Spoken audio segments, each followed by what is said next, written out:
What is the difference between a dog bite and, say, a nip or a warning? If we're using a bite scale to talk about bites, a level 1 bite actually starts before there's even contact. Level 1 is a snap, which means the dog makes a snapping motion but does not make contact with the person or dog or whoever we're talking about. Now, would I say that dog has a bite history? No. Is animal control going to quarantine that dog? No.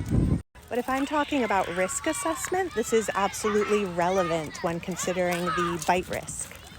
A level 2 bite is when the dog makes contact. There might be bruising, if any punctures are less than 1/10 of a centimeter. Some people might call this a nip. But if the dog was engaging in this behavior because they wanted more space for their body, that is aggressive behavior.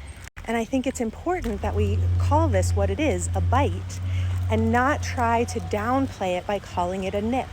And I think that the desire to do this, to downplay that, to say that's not a real bite, comes from a place of misunderstanding of canine behavior and from fear.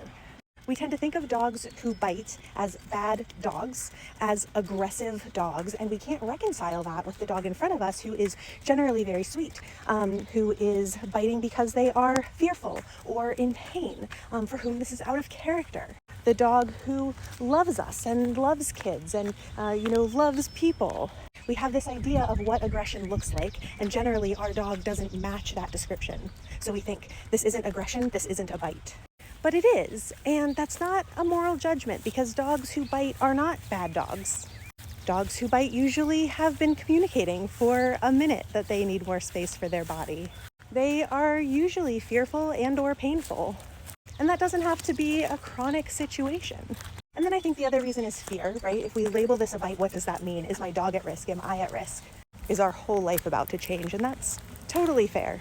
But the thing is that dogs who bite at a level 2 have often bitten at a level 1 before that snap. And dogs who bite at a level 3 have often bitten multiple times at a 1 and 2.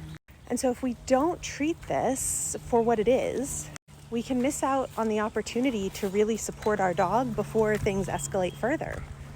And we can increase risk for our dog and for ourselves and others. So when might I use the word nip? I would use nip to describe behavior where the dog is being playful. I might use nip to describe a dog who is, say, a herding dog, engaging in herding behavior. I might use nip to describe an accident. There can be a lot of nuance here. This was a tricky one to distill down to 3 minutes. Let me know what questions you have in the comments.